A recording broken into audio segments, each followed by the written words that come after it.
All right. Hello, everyone. Welcome back to the channel. This is Tyler King, the college sports reporter for the Denver Gazette, coming to you with my CU Buffs game recap video from a different location, doing it from home today. Just had a bunch of writing to do after the game inside the stadium after Colorado's 31-7 win over Delaware yesterday in Boulder. And by the time I was done with my writing, because it was an earlier kickoff, was able to get a little bit more copy in today's Denver Gazette, which I'm sure some of you have checked out and read, which I really appreciate. If you didn't, go to denvergazette.com/cu-buffs for all of my coverage from yesterday's game, mine as well as my colleague Mark Kisla, who had a great column about Ryan Staub yesterday, who we'll talk a lot about here on today's game recap breakdown video. I had a story on the three quarterbacks as well as on the defense, as well as my usual three takeaways after the game. All of that, like I said, is at denvergazette.com. I appreciate everybody that reads me over there. It means a lot. But kind of breaking down the game, it was just a really interesting day. One of the weirder games that I've covered in my time on the Buffs beat, now my fourth season covering this team. And there have been a lot of exciting and crazy moments in the Coach Prime era, but getting to see three different quarterbacks and not really feeling like we know who the starter should be after this game is certainly interesting.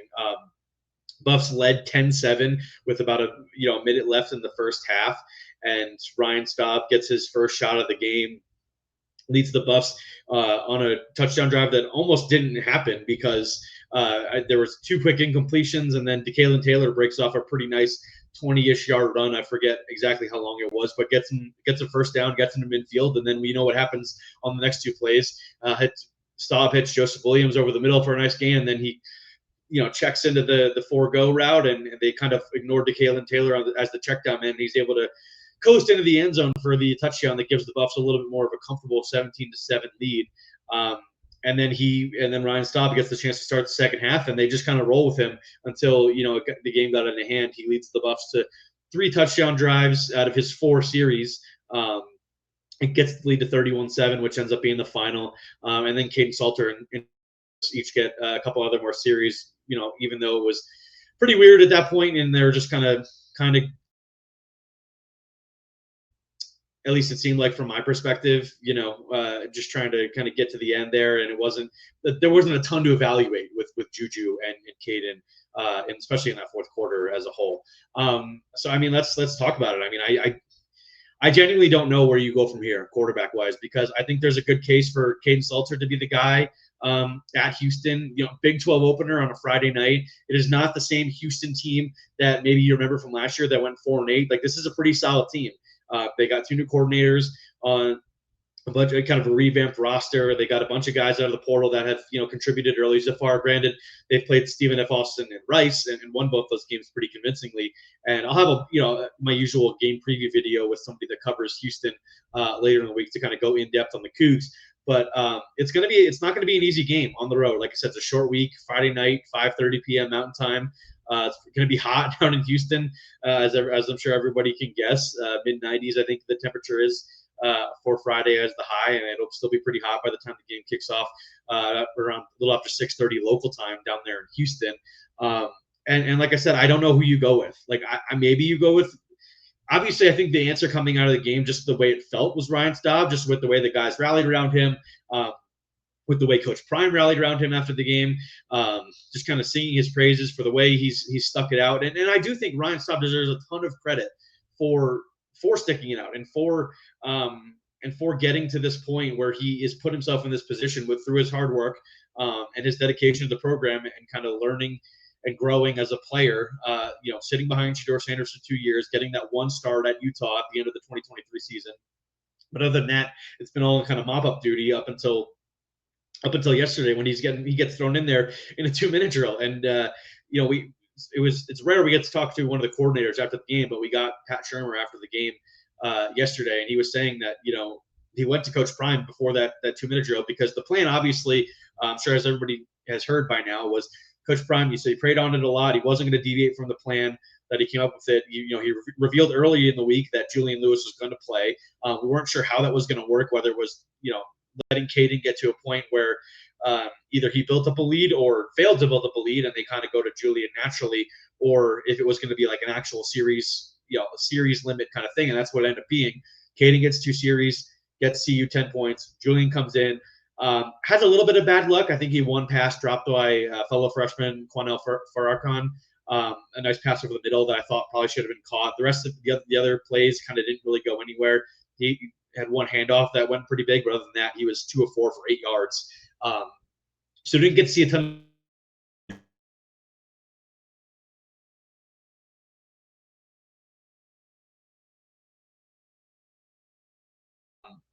at this point because it's a 2-minute drill. And he's like, no, it's Staub's turn. Let it rip. And Pat Shermer was like, okay, let's go. And they obviously go down the field and score. And the rest, as Ryan Staub said after the game, rest is history from there as he kind of leads the Buffs to 3 touchdown drives during his time in the game. And the student section is chanting his name.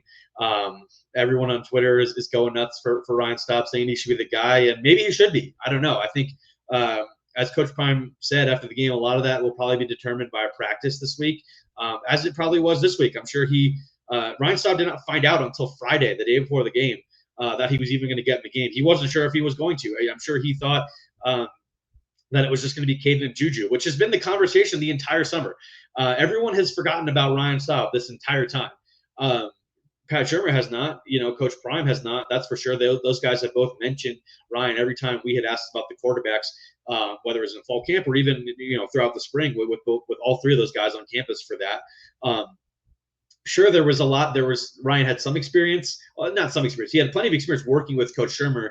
But I think the system thing was a little bit overblown because the Buff system the last 2 years was so dependent on what Shedeur Sanders wanted to do and what he was good at and what the 4 future NFL wide receivers were good at. So I think it was a complete, no matter who the quarterback was going to be this year, it was going to be a very different looking Colorado offense, and it has been through 2 games. We'll talk about all the facets of it, but so I think it was kind of like all 3 guys deserved a fair shot, and obviously when it's a pretty high profile transfer and Kaidon Salter who gets a decent amount of change to come here, and Julian Lewis, who is the highest high school quarterback signee the Buffs have ever had, one of the top guys in this class, graduates high school a year and a half early to get to the Buffs for spring ball this year.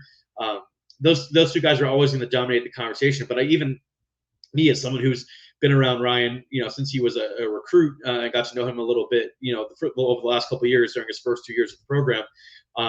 I always kind of thought he was maybe lingering in the background, but never really, was sure if he was going to get his look. And sure enough, he did on Saturday, and he made the most of it. And like I said, it'll be interesting to see what this week of practice holds for this group. And I would be surprised if it's JuJu who kind of gets another look. I mean, like I said, he had some bad luck, and it's only 2 series, and it's hard to judge a 17-year-old kid on his first 2 series of his college career. But Coach Prime and this program need to win now. They want to win now. They have said, since the start of this season or since the start of the spring, that they want to win the Big 12 championship. They got close last year, about as close as you can get, without actually getting to play for the Big 12 championship. And that's their goal this year, is to play for the Big 12 championship and win it. And I just don't know if a 17-year-old freshman who turns 18 later this month is going to be the guy to get that done, because I think it would take a couple weeks to break that in. And I don't have a couple weeks anymore. I mean, the Big 12 opener is this week, like I said, and then you've got a relatively easy game against Wyoming after that, and then you've got BYU coming to town, and they've looked pretty good so far in some of their first couple games. So it's go time for these Buffs, and I would be surprised if it's JuJu, like I said, but I could see it being either Kaidon Salter or Ryan Staub. I think both those guys have a case. Like I said, I thought Kaidon was solid. I mean, it wasn't perfect in on those first 2 series. Obviously getting the 10 points is big. He threw the ball pretty well. He ran it a little bit more. It seemed like he was, heard not the criticism, but the encouragement from the coaching staff to be the guy that uses his legs a little bit more. And he was doing that. And I thought he was solid. I mean, like I said, still some stuff to clean up, but he's still trying to work out the kinks with a new team, a new system. So I wasn't overly concerned with Kaidon. If it was me coaching, and I didn't have a plan of who was going to get what series, I probably would have left him in the game at that point and just let him keep rolling. But now with the way Ryan Staub plays, he definitely has to be in the conversation. But I don't envy Coach Prime this week, that's for sure. The entire offense coaching staff. That's going to be it's going to be fascinating to see who comes out on top and who's the first quarterback they go to. Because I just don't know how long you can go playing multiple guys. Like I think at some point you've got to commit to one guy. And like I said, against Wyoming, you could definitely get away with playing all three guys. But once this week, I don't know if you're going to be able to do that. Houston is an improved team, and then BYU, like I said, is in a couple weeks, and that game for sure you cannot get away with playing multiple guys. You're going to have to commit to a guy just so the team kind of understands who the guy they have to rally behind is, and they rallied behind Ryan Staub the other day really nicely, which was cool to see. And he's just you can tell they like playing for a guy like that because he is such a rare breed in this day and age of college football. A guy who came to see, who was recruited by the previous coaching staff, recruited by Mike Sanford, the interim head coach during that disastrous 2022 season. The new coaching staff honors a scholarship, mostly just so they have a healthy scholarship quarterback to be Shedeur Sanders' backup. And he gets, like I said, the one spot start at the end of 2023, mostly mop-up duty the last 2 years. And he never left because he likes it at CU. And, that's kind of commendable in today's day and age. Like, he's a SoCal kid. I remember I did a big feature on him during last season being like, hey, maybe he could be the guy for this team. I talked to Mike Sanford for that story, which I reposted the other day during the game because it suddenly became relevant again. But, Mike Sanford always believed in this kid and thought he could do special things. And he showed exactly why this past Saturday. And, he's a guy that has kind of never complained. Just kind of took the coaching, learned from Shedeur, soaked in all he could and bided his time. And even though the conversation was only about really, at least on the outside for sure, about Kaidon Salter and JuJu Lewis during spring bowl and in fall camp, he never left, never wavered, and felt like he could be the guy, and he stuck around. And I think it's easy to root for guys like that. So if it is Ryan Staub this Friday against Houston, I think the Buffs will certainly rally around him, and I think he's more than capable of leading this offense. But I think Kaidon Salter is as well. Like I said, I don't envy the coaching staff this week and trying to make that decision because I think both those guys are worthy guys that could lead this offense. Spent about 12 minutes talking about the quarterback situation. I want to transition into some other stuff. The run game was pretty solid. Another 100-yard game for the Buffs as a whole. Simeon Price had a really solid day. 9 carries, 55 yards, averaged 6 yards a carry. Had one big 24-yard run. That was when JuJu was in the game. Kalen Taylor, 748, almost 7 yards a carry. Both those guys are really solid. Michael Welch didn't do a ton. I wasn't super impressed with some of like I said, the Buffs were able to break off a couple of decent-sized runs, but other than that, the running game wasn't as impressive as maybe you would like to see against a team like Delaware, despite the counting stats getting there. 3.4 yards a carry. Not that great. Now that counts a couple sacks in there as well, but there weren't a ton of sacks. Just wasn't the dominant day I thought the Buffs could have on the ground. And in the receiving game, Sincere Brown had a kind of his breakout game. He had obviously the 2 long passes from Ryan Staub. He had 120 yards. 73 of that was after the catch. And I asked Ryan Staub after the game, if he checked into those plays because it seemed like Sincere had single coverage on the outside, and a guy that's like 6'5" and can run like Sincere does, that's a matchup nightmare for anybody on Delaware trying to match up against him. And Ryan said, yeah, he checked into those plays, and he said if Sincere's got one-on-one coverage on the outside, the ball's going up into him, and you can see why with that 71-yard touchdown and then that other long touchdown. I forgot exactly how long it was, but Sincere could be a playmaker for this team as well. And so can a guy like Joseph Williams, who had that 31-yard catch on the 2-minute drill drive. Didn't see a ton from Jalen Miller, just 1 catch for 1 yard. He wasn't involved nearly as much. Had a carry for 3 yards. Omarion Miller, as expected, sat out the game with that hamstring injury he suffered in week 1. We'll see if he's back this week for week 3. It didn't seem like he practiced at all this week. I would be surprised maybe if he's back, but we'll see if he's able to kind of go in practice this week. That'll be what determines that. Isaiah Harge had a couple nice plays. Quentin Gibson as well. Zach Atkins was a little bit less involved as maybe I thought he could be, but all of that is still – I'm not trying to make too many judgments or rush any judgments about the receiving core, other than Sincere Brown can be a real playmaker for this team because, the quarterback situation, all of that was so weird on Saturday. And I think it's all going to be dependent on who the guy is going forward once that decision is made, and kind of the rapport that that quarterback has with whoever it is in the receiving So that'll be all interesting to see. I thought the offensive line was fine. Like I said, not as dominant in the run game as you would expect against a team like Delaware, but overall pretty solid for a game where you go in knowing that it's going to be multiple guys playing quarterback, and all of that stuff is kind of super hard to find a rhythm even for the offensive line as well. Defensively, not the greatest performance despite the 7 points on the board. That's certainly an improvement from week one. It wasn't the ground game this time that burned Colorado. It was the passing game, and Delaware was able to break off a bunch of big plays, some uncharacteristically bad parts of the game, not the full game, for guys like Preston Hodge, DJ McKinney, some of those more reliable guys in the secondary weren't as locked down as you would maybe expect, but maybe it's just early season kind of working out some kinks and all that kind of stuff. Jeremiah Brown led the team in tackles with 8. Nice to see if we're going to be at a TFL as well. Got a lot of reps at linebacker, got the start. Another one of those guys that has stuck it out, been with Coach Prime since his Jackson State days. And he got the fumble recovery late in the game when Ben Finiseth comes sprinting down the field after a play that was going to come back. It was a long completion for almost 70 yards for Delaware. It was obviously going to come back, and it would have been only maybe 10, 15-yard gain after a penalty. But cool to see those two guys, Ben Finiseth, the former walk-off Durango native, just a really, really great kid, punches the ball loose, and Jeremiah Brown recovers it, like I said. But the Buffs, allowed over 300 passing yards, 396 total yards in the game. So not great, but like I said, I'm not going to rush to too many judgments with all of the new guys that they're trying to break in. You think about it, there's only a handful of starters coming back from last year with guys like DJ McKinney, Preston Hodge, Arden Walker. Those are only kind of the guys that were like regular starters at really any point during last season. So it's still Robert Livingston just trying to work out the kinks with this new look defense and trying to figure out who does what and who's best in certain situations. But they're going to need to step it up against Houston. That's a pretty good rushing attack that they've got there. And Connor Wegman's a former 5-star quarterback transfer, has looked good so far. Like I said, we'll talk more about Houston later in the week, but it's going to be another pretty big challenge for this Colorado defense in week 3. The other reason I was actually glad I got to wait to do this video was because if I had done it, my typical on the field after the game, or soon after the press conference, the Colorado State game wouldn't have been over yet. It was still going on, and it actually didn't even end until I was driving home from Boulder back down here to my house in Denver.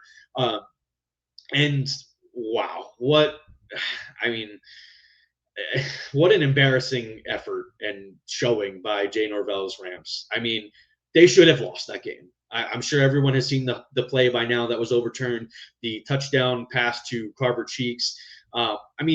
This is a Northern Colorado team that is at rock bottom after 2022. The Ed McCaffrey era did not go well at all. They hired Ed Lamb from BYU. He was a special teams coach there. He'd also been a head coach at Southern Utah previously. So has experience at the FCS level. But, I remember sitting with him in his office and kind of going over how long of a rebuild this felt like it could be. Obviously, there was optimism that it could be done, but it wasn't going to be pretty early, and it wasn't. They went 0-11 in 2023. They went 1-10 last year, or 1-11 last year, and they were 1-0. They beat a Division II team in Week 1, Chadron State. 2 wins since the start of 2023. And a Colorado State team that had a lot of momentum and positivity built up from a solid showing in Week 1 against Washington throws it all away in a game, like I said, they should have lost. They needed a rushing touchdown by Braden Fowler-Nicolosi in the last minute just to take the lead, to go up 21-17. And then Northern Colorado had a game-winning touchdown in the final 10-15 seconds, and it's wiped away for – I don't know how you could conclusively overturn it based on the replay. I know there's been some other alternate angles going out of some more other people were shooting it near the end zone that it looks like it probably was an incompletion, in all honesty. But the replay that the officials would have had, I don't know how you could have overturned it by that. Just a bummer of a break for Northern Colorado, a program that really could have used that win. I still think a performance like that could boost them. Playing in the Big Sky is not easy, but hopefully that program was able to bounce back and get a couple wins on the board this season because they earned it with that performance they had with the backup quarterback and a bunch of backups at other positions. Like, that was not even a full-strength UNC Bears team that went into Kansas Stadium and took it to the Rams in just an embarrassing effort. If I'm being fully transparent, like yes, CSU outgained them 371 to 223, but you can't turn the ball over 5 times in any game and expect to win. I mean, yes, fumbling the ball 4 times and losing all 4 of them is really unlucky and rarely happens. Usually, if you fumble the ball a couple times, you at least retain it once or twice. But Braden Fowler-Nicolosi had an interception. Just no rhythm, no real rhythm, even though they were converting 50% of their third downs. And like I said, running the ball well, over 200 yards per game. Lloyd Avant was solid. Jalen Dupree was solid. Justin Marshall had a couple carries that he did well on. It's a game you should win by 30 points. And they were nowhere close to being the dominant team you would expect. Kevin Lytle joined me for a video late last week, kind of previewing this game, but also previewing the month as a whole, because I thought they were going to win this game by 4 touchdowns, 5 touchdowns. And they should have. Like, it's no diss to UNC. Like, they've won 2 games since the start of 2023, and Colorado State is a team that has aspirations to win the Mountain West. That's what you should do. And they just were not even close to doing that and looking like that team at all throughout yesterday's game at Campus Stadium. Packed house, students showed out, the community showed out. Ag Day is always fun. The orange uniforms are freaking awesome. But that was just a bummer of a performance if you're the Rams. And now I guess it's lucky you have this bye week after week 2 that is really fortunate, because you got a ton to fix before UTSA comes to town. A good UTSA team, by the way, that comes to town in 2 weeks, time. And then after that, you got Wazoo coming to town, who I don't love this year, but certainly have looked better than – I mean, they also almost lost to an FCS team, but a much better one in Idaho at home in week 1. I think it was like 10-7 or whatever it was. They barely beat Idaho. But still, CSU has aspirations to win the Mountain West, and I believe them after their showing last week. It was 21-21 at Washington, a good Washington team, a team I like, in Seattle last week. Gets away from them obviously in the fourth quarter, but you built up all this positive momentum ahead of a big month, 3 home games in 4 weeks, a chance to get to 3-1 heading into Mountain West play. They've talked about how they want to win at campus, want to dominate at campus, make it a place that it's fun to come watch football. And that was not fun at all yesterday for the fan base, I'm sure, at least from the watching the actual football side of it.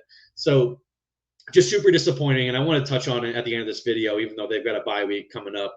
I'm sure I'll talk about it a little bit again next week, leading into that UTSA game, which, like I said, is going to be important. Owen McCown, former Buff, is the quarterback. There for the Roadrunners. That'll be a fun game at campus to see him back in the state. But CSU's got a ton to prove now, and a ton of goodwill to win back after an embarrassing performance against a team that you should have lost to yesterday night. I just don't know how you can look at it any other way. Like, yes, I mean, he just got so lucky at the end of that game, and you just shouldn't have needed to even be remotely in that situation. Like, how are you down? How do you not score a single point in the first half against an FCS team that has won 2 games since the start of 2023? I just don't understand it at all. It just makes no sense, and I don't know how they took such a massive step back after, like I said, what was an encouraging performance that I admitted was really positive, and they had all the reason in the world for Jay Norvell to say this week he thinks he has championship DNA in that locker room. That's not what we saw yesterday, though. That was fully the opposite of championship DNA. It was needing a miracle to beat an FCS team that you've never lost to in your history. It's the little team from down the road, and they came in and smacked you around for 99% of that game.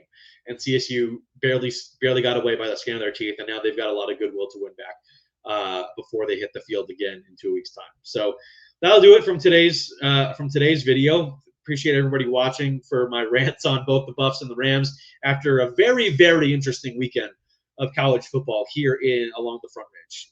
We've got a lot more to come on the channel. Like I said, I'll have a full preview breaking down this week's game between the Buffs and Houston, taking a more in-depth look at this Coug squad.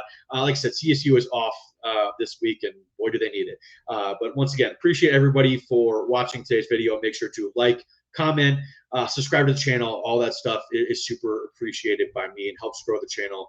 I want to keep doing this, want to keep putting out more stuff. Let me know who you guys want to hear from, what you'd like me to talk about, whether that's more national stuff or whatever. I follow all of it and write about it as well at the Denver Gazette. I had my college football insider that I do every Saturday. This week was on Arch Manning, so I try to diversify my content over on the Denver Gazette as much as possible, and on the channel too, if that's something you guys are interested in. So once again, thanks everybody for watching. Make sure to like, subscribe, comment, all that stuff. Like I said, super appreciated by me. Thanks for watching, and have a good one.